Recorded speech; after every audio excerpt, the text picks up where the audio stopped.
Hi there, welcome once again to the Dukascopy TV studio. I'm Ben Jones. Jean-Francois Owczarczak is back alongside me here to give us his insight. Jean-Francois, thank you very much for coming in again. Thank you for having me, Ben. Not a problem. Now, if we can begin by discussing, obviously this week we have a very US focused week. We've got consumer confidence, the unemployment rate and the GDP rate. So should we look straight away at Euro US dollar? Yes, we're going to start on our standard mosaic, which Fingraphs provides for this Dukascopy show every week.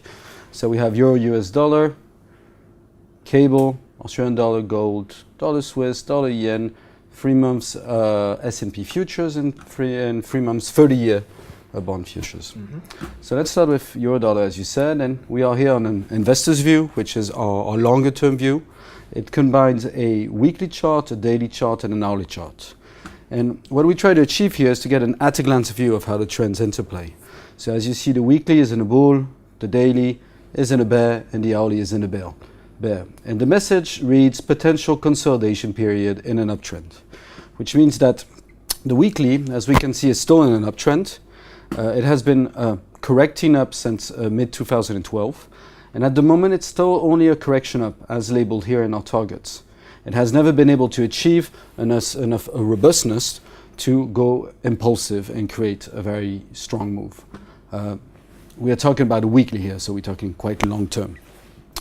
As long as we stay below the 140.36 here, we would still be in a corrective move up. And at the moment, we've reached the targets of this corrective move, and it seems like it's starting to roll over. The envelopes are still heading slightly up, so we don't see it yet on the charts here. However, on the shorter term, on the daily, we have turned to the downside. The potential trend direction is in a bear. And one very important event happened last week is that it was only a corrective bear until early last week, and we broke through the 135 mark, which was basically our corrective support. And so now we're in an impulsive move down, which does provide quite some more aggressive potential to the downside, meaning that this impulsive move, if it goes to the end, should bring us down to the low 130s mark, between 130.50 and 132.50. That said, shorter term, we just broke through. We do have a bit of an oversold situation on the oscillator, so we cannot exclude a bit of a rally here at some point. But the trend now is down, it's impulsive, and has a few more months to go, and a few more figures too. Now on the hourly, we can see that we're slowly getting to an oversold situation. The risk index is well in the green, the envelopes are touching each other, and we've made it into the targets. They could still linger on quite a bit, but the potential is pretty much done too. So we would expect some kind of a correction or consolidation during this week. But the downtrend seems to be enforced now over the dailies, so it would only be of intermediate nature. Now, that's for the euro. Let's quickly view the cable to see if it's in sync with the euro. It has been much stronger over the last year or so. Every time the euro actually corrected, it pretty much stayed flat, and every time the euro was bullish, it was quite strongly bullish.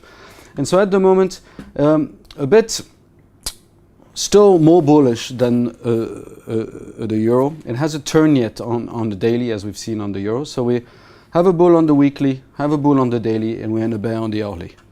Now we can see that we can label this a potential intermediate top in an uptrend, as both the long term and the medium term are still in an uptrend, and the downtrend is only labeled over the short term. Now quickly, let's look at the chart. The weekly has pretty much reached its potential. There might be a bit more into it, but we're pretty much getting to the end of the time allocated to reach this potential. It's also quite overbought on the oscillator, and the oscillator is starting to turn a bit. Also at stress, both envelopes are touching each other. So what at least we could say is that it is hitting, it is hitting against strong resistance at this point. Now the daily, also a very nice top on the risk index here, coordinated with envelope stress. Targets have been achieved. It reached targets done at the moment.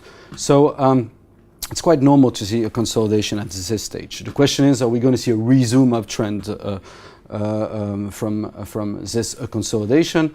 Well, at the moment we might see, as we saw on the euro, a bit of a correction up or consolidation up, as the hourly is getting close to its target zone and the risk index is well in the oversold. But it seems like there's a bit more to go here. So it's probably not going to be this week. It could last probably another week. And that may put some caveat on the slight correction that we were seeing on the euro. Maybe it's only a flattish consolidation. Maybe it's not going to be that strong after all. Now, turning to gold, which we like to have a look at. Gold still in a long-term downtrend, as it has been over the last 18 months.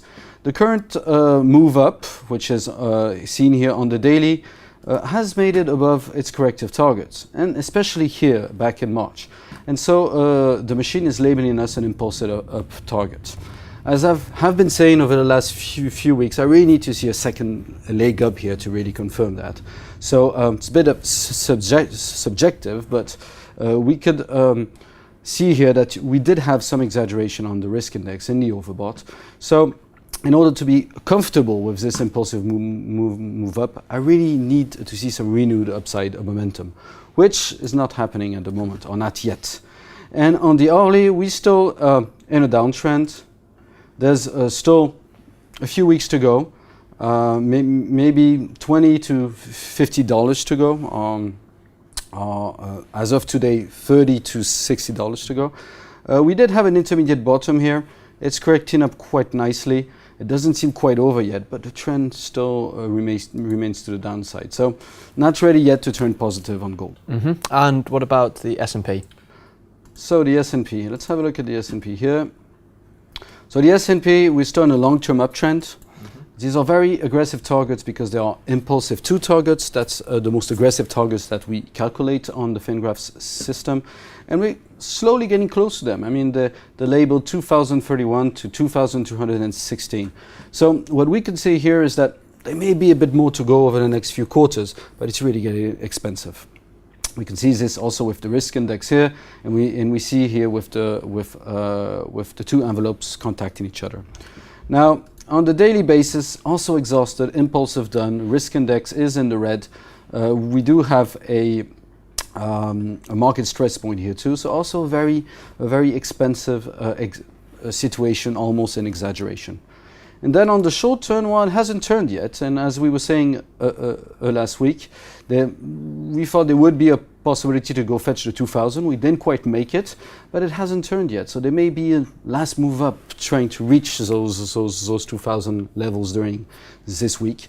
And so at the moment, despite a lot of exaggeration, we still have a bull on the weekly, a bull on the daily, and a bull on the hourly, and the message says potential continuous uptrend.